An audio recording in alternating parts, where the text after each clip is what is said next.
She came to the frontier to bring peace, but when she met the Apache chief known as the Cold One, everything changed. His gaze wasn't just cold, it was a test, a challenge, and a warning. What happened next would alter both their destinies forever. Thank you so much for watching and for all your comments. Let me know at the end if you liked the story, and where you're watching from, and why you're following this. The Arizona Territory, 1876. Dust swirled across the parched landscape as Sarah Montgomery stepped off the stagecoach in the frontier town of Willow Creek. Her boots hit the dirt with determination. Dark blonde hair pulled back tightly beneath a practical hat. At 25, she'd traveled alone from Boston to this desolate outpost with a singular purpose: to establish a trading post that would serve as both a business and a means to foster better relations between settlers and the Apache. "Ma'am, you sure you're at the right stop?" The stagecoach driver scratched his beard, concern etched in the lines of his weathered face. "Ain't much here for a lady such as yourself." Sarah straightened her travel-worn skirt and lifted her chin. "I'm exactly where I need to be, Mr. Hayes. My father's letter described this location perfectly." The mention of her father brought a familiar ache. Colonel James Montgomery had spent years attempting to broker peace between the U.S. Army and various tribes before a fever took him 6 months prior. Among his papers, Sarah had found correspondence about his work with a respected Apache leader, known to the whites as Chief Stoneface, a man her father believed was key to establishing lasting peace in the territory. "Suit yourself," Hayes muttered, tossing down her trunk. "Hotel's yonder, such as it is." Sarah surveyed the dusty main street with its handful of wooden structures: a general store, saloon, blacksmith, and the small hotel with peeling paint. This wasn't Boston with its cobblestone streets and brick buildings, but something about the raw openness of the land stirred something in her. Inside the hotel, the proprietor's wife, Martha Wilson, showed her to a small but clean room. "Not many women travel alone to these parts," she remarked, curiosity evident in her voice. "I've come to continue my father's work," Sarah replied, placing her father's journal on the simple wooden desk. "Colonel Montgomery." Recognition flashed in Martha's eyes. "The Indian negotiator? I heard he passed. My condolences." "Thank you. He believed peace was possible here, and I intend to prove him right." After Martha left, Sarah opened her father's journal, fingers tracing his familiar handwriting. One passage stood out. "Stoneface is unlike any leader I've encountered. His gaze is as cold as winter, but there is wisdom there, and a desire for his people to survive these changing times. If there is to be peace, it will come through understanding him." The next morning, Sarah visited the general store to inquire about purchasing the small abandoned trading post on the edge of town. The storekeeper, Edward Simmons, laughed outright. "A trading post? Run by a woman? That's Apache territory, miss. They come through sometimes to trade, but they don't take kindly to settlers pushing boundaries." "I'm not pushing boundaries, Mr. Simmons. I'm creating a bridge," Sarah replied evenly. "My father taught me their language and customs. I understand the complexities of trade with the tribes." "Your funeral," Simmons shrugged. "Old man Jenkins owns the place. Hasn't used it in years. Cabin's probably still standing, though." By afternoon, Sarah had negotiated purchase of the trading post. As she inspected her new property, a sturdy log structure with a stone chimney situated near a small creek, Sheriff Thomas Miller rode up, his expression grim. "Miss Montgomery, word travels fast in small towns. I understand your intentions, but I strongly advise against this venture." He gestured to the distant mountains. "Chief Stoneface's band camps in those hills. They've been peaceful lately, but that could change in an instant." Sarah met his gaze steadily. "Sheriff Miller, I appreciate your concern, but my father believed cooperation was possible, and I share that belief. The colonel was a good man, but even he trod carefully. Stoneface isn't called the Cold One without reason. His stare alone has made hardened soldiers look away." "Then it's fortunate I'm not a soldier," Sarah replied.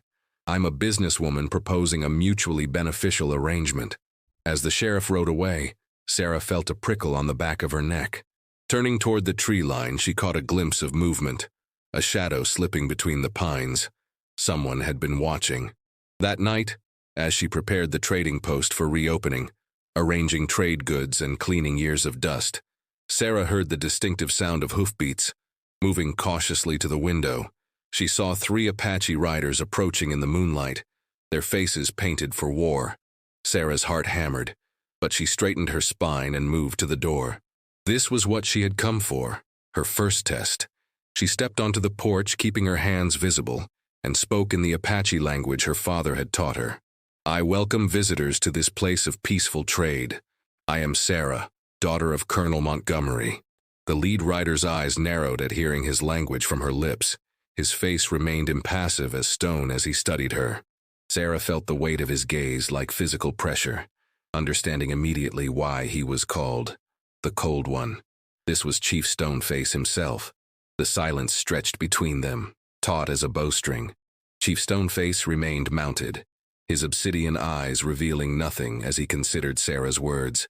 The 2 warriors flanking him shifted restlessly, hands near their weapons. Daughter of Montgomery, Stoneface finally spoke, his voice deep and measured. Your father was a man who spoke with 1 tongue, not 2. Why does his daughter come to this place? Sarah maintained eye contact despite the intensity of his gaze. To honor his work and continue what he began, this trading post will deal fairly with your people. A flicker of something, perhaps interest, perhaps skepticism, crossed the chief's face. Words are like wind, they pass and are forgotten. Then judge me by my actions, Sarah replied. My father believed our peoples could find common ground. I share that belief. Stoneface dismounted in one fluid motion, his moccasins silent on the dirt. He stood nearly a head taller than Sarah, his presence commanding.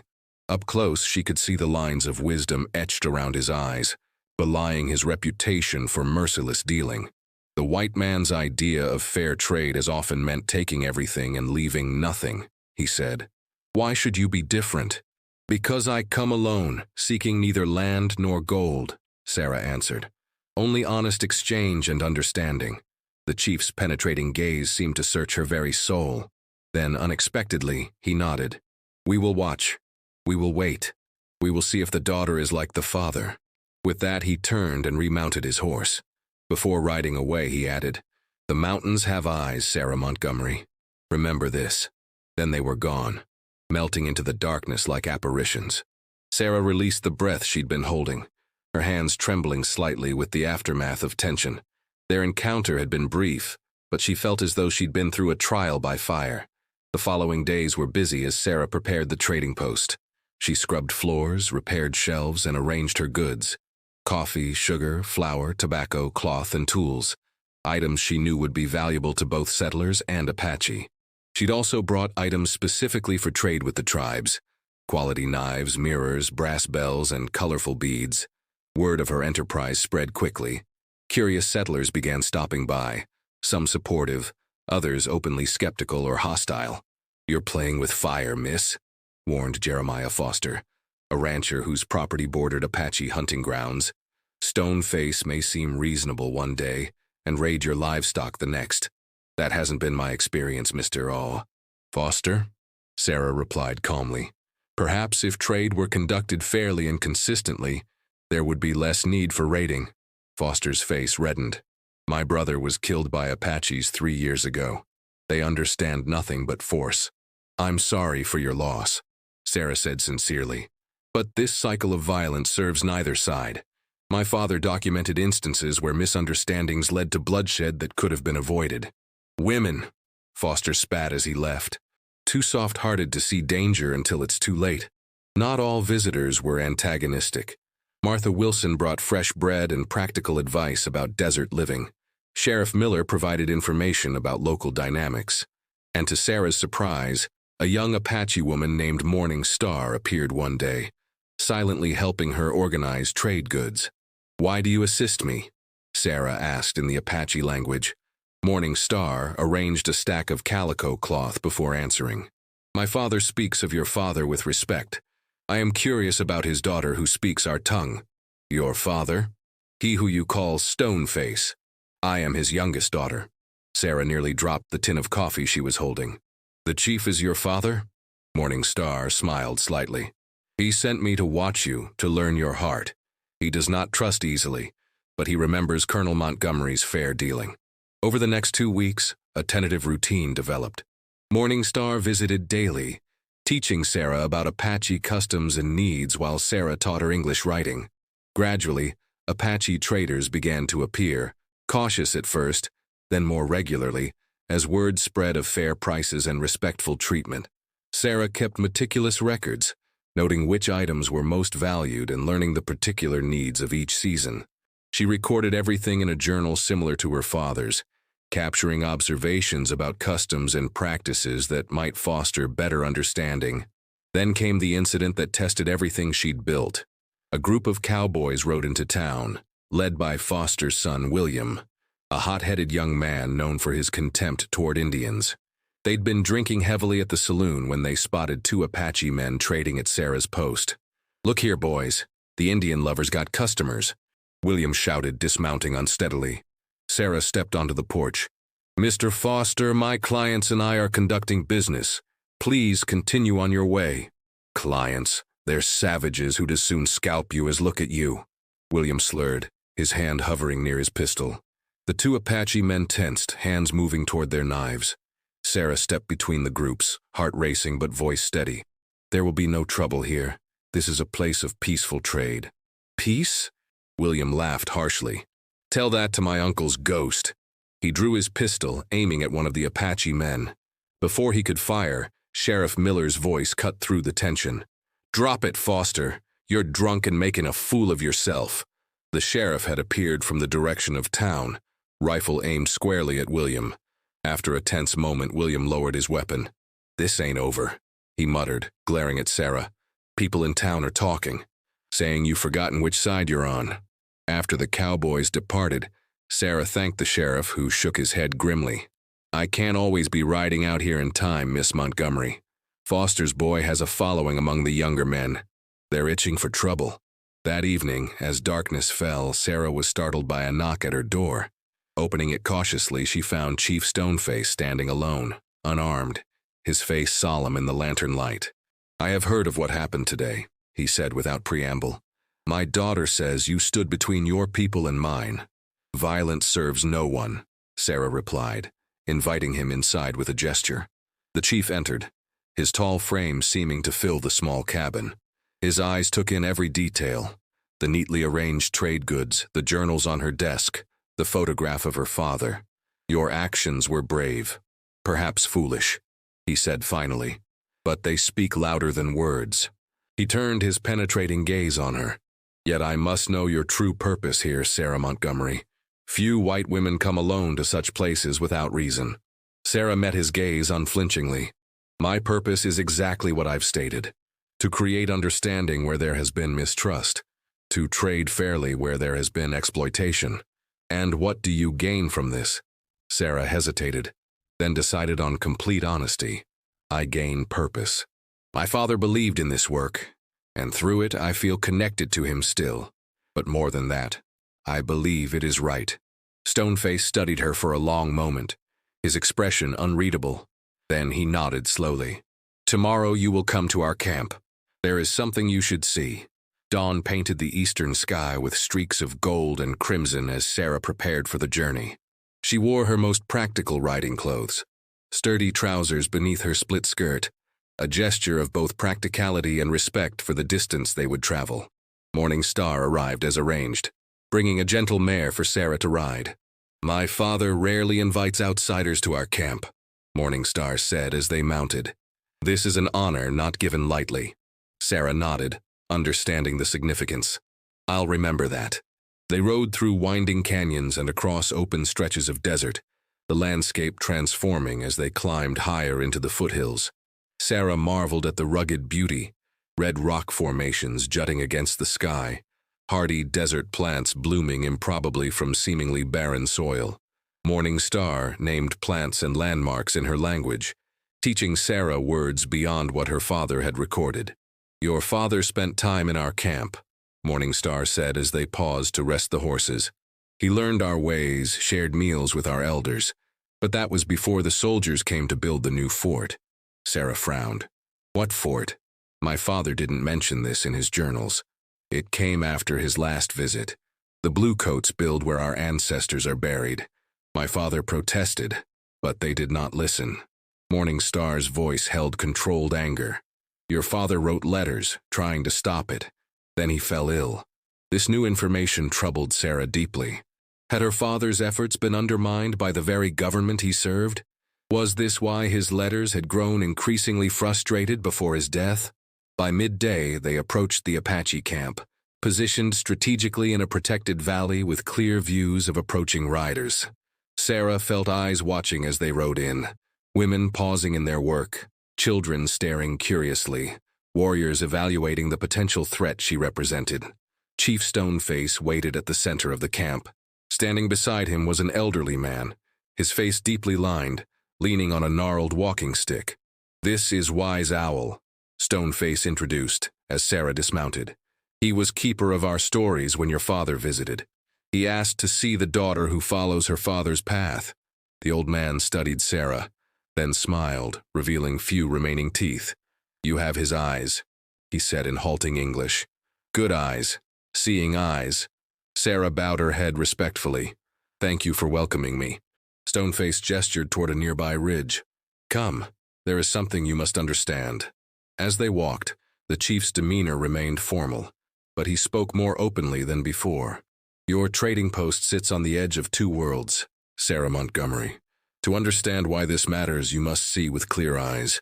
They climbed a winding path to a promontory overlooking the valley.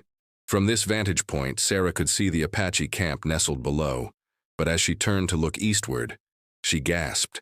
In the distance, unmistakable against the landscape, was a military fort under construction.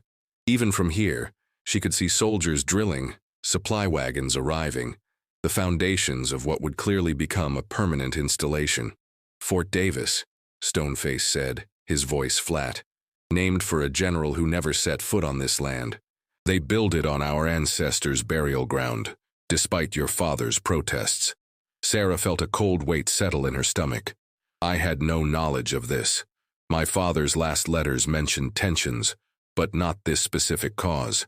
The army says it will protect settlers and maintain peace, Stoneface continued, his tone making clear his opinion of these claims. But its cannons face our hunting grounds, not the town. This is why you allowed me to establish the trading post, Sarah realized aloud. You're testing whether I'm truly my father's daughter or just another settler encroaching on your land. The chief turned to face her directly, his penetrating gaze as intense as their first meeting. Your father earned my trust. He understood our ways, respected our boundaries. When the fort plans came, he fought his own people for what was right. His expression hardened. Then he died, and we thought his words died with him. Until I arrived, Sarah murmured. Until you arrived, Stoneface confirmed, speaking our language, offering fair trade, standing between my warriors and angry young white men. A hint of something like respect colored his voice. Actions that echo your father's. Sarah looked again at the fort, then back to the Apache camp. The contrast couldn't be clearer. The military precision of the former against the organic harmony of the latter with its surrounding landscape. What happens now? She asked. The fort construction continues. Tensions will only increase. That, said Stoneface, depends partly on you. They descended in thoughtful silence. Back in camp, Sarah was invited to share a meal with the chief's family. The atmosphere was initially guarded, but as Evening Shadow, Stoneface's wife, asked practical questions about trade goods, and children gradually overcame their shyness to peek at the visitor, the tension eased slightly.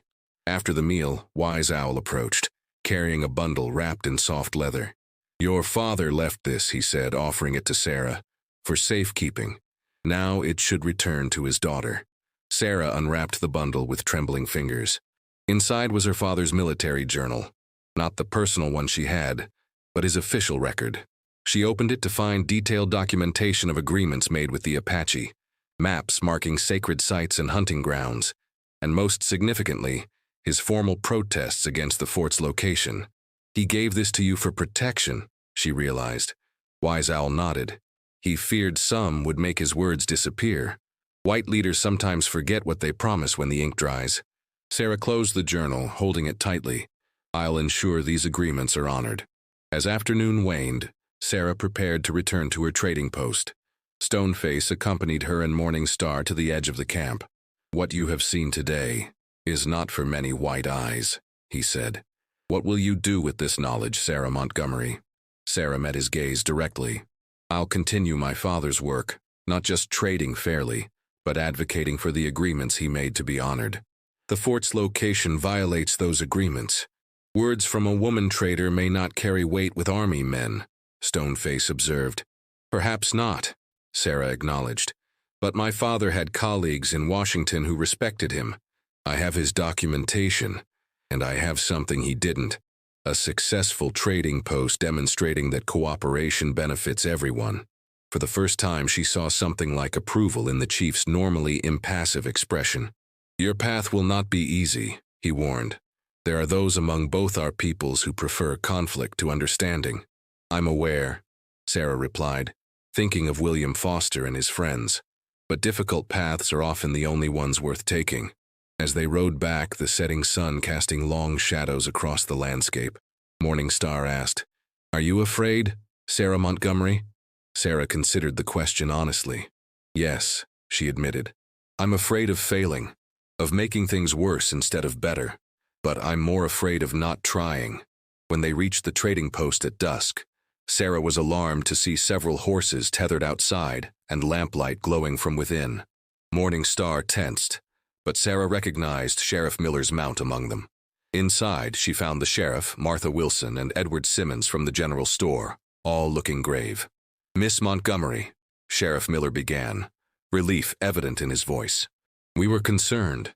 Word spread that you'd ridden off with Stoneface's daughter. I was invited to their camp," Sarah explained, still clutching her father's journal.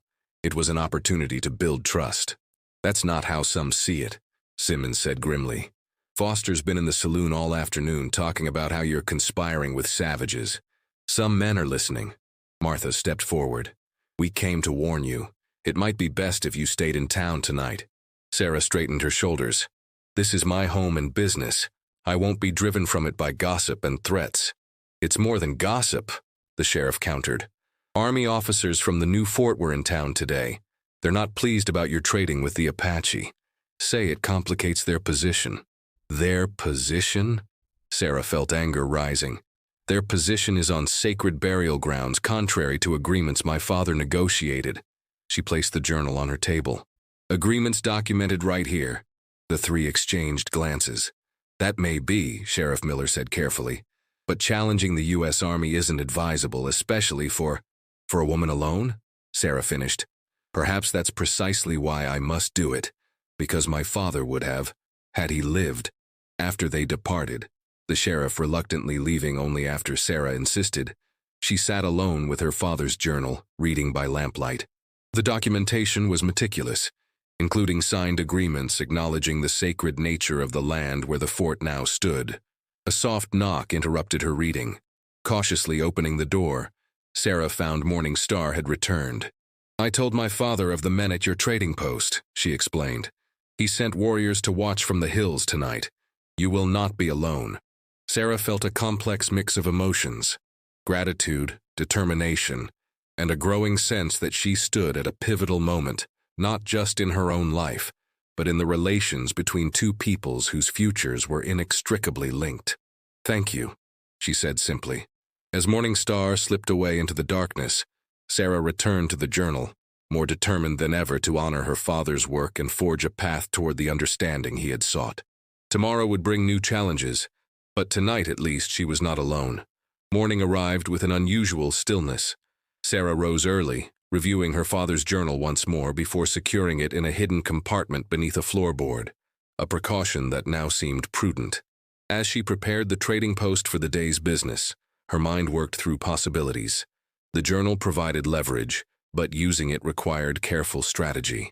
Her first customers arrived mid-morning, two Apache women bringing intricately woven baskets to trade for cloth and needles. Sarah conducted business as usual, but noticed their glances toward the hills, where, invisible to casual observation, she knew warriors kept watch. Shortly before noon, the atmosphere shifted. The sound of approaching horses preceded the arrival of 3 Army officers, their blue uniforms pristine despite the dusty ride. Behind them rode William Foster and several of his companions, smirking as they dismounted. Sarah stepped onto the porch, spine straight, face composed. "Gentlemen, welcome to Montgomery Trading Post." The lead officer, a captain by his insignia, removed his hat with practiced courtesy. "Miss Montgomery, I'm Captain James Harrington, recently assigned to Fort Davis. These are Lieutenants Phillips and Warren." Sarah acknowledged them with a nod. "What brings Army officers to my establishment, Captain?" "Information has reached us that you've been engaging in significant trade with the Apache," Harrington said, his tone neutral but his eyes sharp. "Even visiting their camp." "That's correct," Sarah confirmed, "just as my father did before me. You may be unaware, Miss Montgomery, but the Army has concerns about certain items being traded to hostile tribes, particularly ammunition or weapons." Sarah raised an eyebrow. "My inventory records are open for inspection, Captain. You'll find no ammunition or weapons among my trade goods, and I wasn't aware that the Apache under Chief Stoneface were classified as hostile. They've maintained peace for 3 years. Harrington's expression tightened slightly. "Peace is a relative term, Miss Montgomery. We've had reports of their warriors observing fort construction. Intelligence suggests they're displeased with our presence. On that matter," Sarah said carefully, "I've recently come into possession of my father's official records, documenting agreements made with the Apache. Those documents clearly designate the land where your fort stands as sacred burial ground, not to be disturbed." The captain's polite facade slipped momentarily. Colonel Montgomery's agreements were provisional, pending final approval from the War Department. "The signatures of 2 generals on these documents suggest otherwise," Sarah countered. Lieutenant Phillips stepped forward. "Miss Montgomery, surely you understand the strategic importance of the fort's location. It commands the valley and provides protection for settlers." "At the cost of breaking trust?" Sarah asked. "My father believed lasting peace couldn't be built on broken promises." William Foster, who had been listening with increasing agitation, spat in the dust. "Peace with savages? Your father was a fool and you're following in his footsteps." "That's enough, Foster," Captain Harrington snapped, then turned back to Sarah. "Miss Montgomery, I'm not unsympathetic to your position, but military necessity takes precedence. The fort will remain where it is." Sarah met his gaze steadily. "Then we disagree, Captain. But that doesn't mean we can't find compromise." "What sort of compromise?" Harrington asked, curiosity tempering his official stance. "My father's documents include maps of the burial grounds. The fort currently encroaches on the most sacred section. If construction were adjusted to avoid that specific area, it might address the Apache's primary concern while still allowing you your strategic position." The captain studied her thoughtfully. "You seem very certain of Apache thinking, Miss Montgomery." "I listened to them, Captain. Something too rarely done." Before Harrington could respond, a commotion arose as Stoneface and 4 warriors rode into view, approaching at a deliberate pace.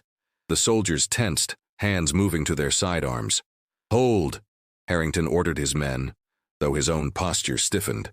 Stoneface reined his horse to a stop, his impassive gaze taking in the scene. The nervous soldiers, the hostile settlers, and Sarah standing her ground on the porch. "Chief Stoneface," Sarah greeted him in English, then continued in Apache, explaining the officer's presence. Stoneface nodded once, then addressed Captain Harrington directly in measured English. "You build on bones of my ancestors. This is not the way to begin new friendship." Harrington, to his credit, did not dismiss the chief's words. "Your concerns have been brought to my attention today. Perhaps there is room for discussion." An unexpected voice joined the conversation as Sheriff Miller rode up. "Gentleman and lady," he added with a nod to Sarah. "Quite a gathering you've got here." "Sheriff," Harrington acknowledged. "We're discussing matters of security and trade." "And burial grounds," Sarah added pointedly. Miller dismounted, positioning himself carefully between the groups. "Miss Montgomery has established a successful trading post that's reduced tensions in this area. Chief Stoneface has kept his warriors peaceful despite provocations." He glanced meaningfully at Foster. "Seems to me that's worth building upon, not tearing down." The next hour unfolded in what Sarah would later recognize as a turning point. Captain Harrington, revealing himself more pragmatic than she'd initially judged, requested to see her father's documentation. Stoneface, maintaining his dignity but showing unexpected flexibility, agreed to consider a modified fort boundary that would preserve the most sacred sections of burial ground. William Foster and his friends departed in disgust when it became clear Harrington was seriously negotiating, muttering threats that the sheriff calmly noted. By mid-afternoon, the outline of an agreement had taken shape, one that would require approval from higher authorities, but which Harrington seemed genuinely committed to pursuing. As the various parties prepared to depart, Harrington approached Sarah privately. "Your father's reputation preceded him, Miss Montgomery. I see now that his daughter is cut from the same cloth. Not many would stand their ground as you did today." "I simply believed in his work," Sarah replied, "and in the possibility that different peoples can find common ground, if they try." "A commendable belief," the captain said, though often challenged by reality. "Reality is what we make it, Captain," Sarah countered. "Today proves that." After the officers departed, Stoneface remained, sitting with Sarah on the porch as the sun began its westward descent. "You spoke with strong words today," he observed. The soldier chief listened. "He's a reasonable man," Sarah said. "Unlike some." Stoneface nodded. "There are those among my people who also prefer war to words. They will not be pleased with compromise." "Will you face opposition?" Sarah asked. "Leadership always faces opposition," Stoneface replied, a rare hint of weariness in his voice. "But I have lived long enough to see what war brings. If peace can be maintained without sacrificing honor, I will choose this path." He turned his penetrating gaze on her. "When you first came, I thought you were like other white women, afraid of the land, afraid of my people. But your eyes did not waver when mine met them. You have proven stronger than I expected." "I was afraid," Sarah admitted. "But my father taught me that courage isn't the absence of fear. It's acting despite it." Stoneface nodded slowly. A wise teaching. He rose to leave, then paused. "The trading post stands between two worlds, Sarah Montgomery. As do you. This is an important place now." In the weeks that followed, Sarah's trading post became exactly that, a place between worlds. Captain Harrington, true to his word, adjusted the fort's construction to preserve the most sacred areas of the burial ground. Stoneface, honoring his part of the agreement, established regular trading patterns that brought his people to Sarah's post rather than the town, reducing friction with hostile settlers. The compromise satisfied no one completely, which Sarah came to recognize as the hallmark of a fair agreement. William Foster and his supporters continued their grumbling, but found less sympathy as the benefits of peaceful trade became apparent. Some of the younger Apache warriors questioned Stoneface's decision, but respected his authority and wisdom. One evening, as autumn painted the landscape in golds and reds, Morningstar visited Sarah with a gift, a beautifully crafted necklace of turquoise and silver. "My father says you have earned a place in our stories," she explained. "The woman whose trading post builds bridges instead of walls." Sarah accepted the gift with deep gratitude. "I only continued what my father began." "And made it your own," Morningstar corrected. Many feared when the colonel died his words would be forgotten. "You have given them new life." Later that night, Sarah wrote in her journal, not her father's, but her own, which had grown thick with observations and reflections. She documented the day's events, the progress of negotiations, the small victories and ongoing challenges. As she wrote, she realized how much had changed since her arrival months earlier. She had come seeking purpose through her father's legacy, but had found her own path, her own strength.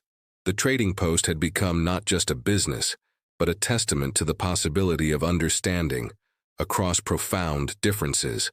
Outside, the desert night spread its star-filled canopy above mountains and plains that had witnessed centuries of human struggle. Sarah knew the peace she helped foster was fragile, dependent on continued goodwill and compromise from all sides. But it was real as the trading post itself, standing as physical proof that different worlds could connect. In the distance, a coyote called, its lonely voice echoing across the landscape. Sarah closed her journal and stepped onto the porch, gazing toward the hills where she knew the Apache camp lay. Tomorrow would bring new challenges, new opportunities to build or destroy the delicate balance they had created. But tonight, under the vast desert sky, Sarah Montgomery stood firmly in the place she had made for herself, a place between worlds.